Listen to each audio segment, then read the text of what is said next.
Hi friends, good morning. তো দেখো ছাদে চলে এসেছি আর ঘরের কাজ মোটামুটি এতক্ষণ ধরে গুছিয়ে গেছি। আর এখন ছাদে এসেছি, তার একটা কারণ আছে।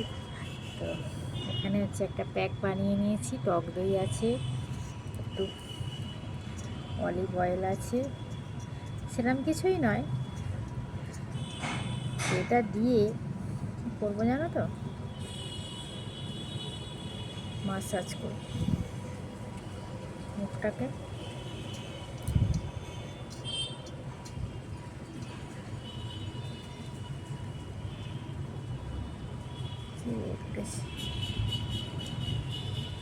তো এইভাবে মাসাজ করে, অনেক দিন স্কিন কেয়ার করা হয়নি।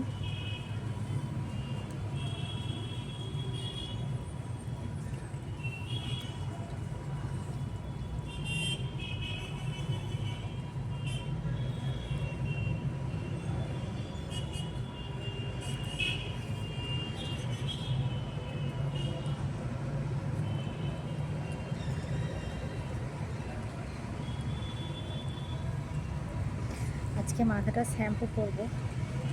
তো এইসবগুলো জিনিস একটু রোদে বসেই ভালো লাগে, তো ভাবলাম একটু সময় লাগবে, এটা চলে এলাম। বন্ধুরা আসছি।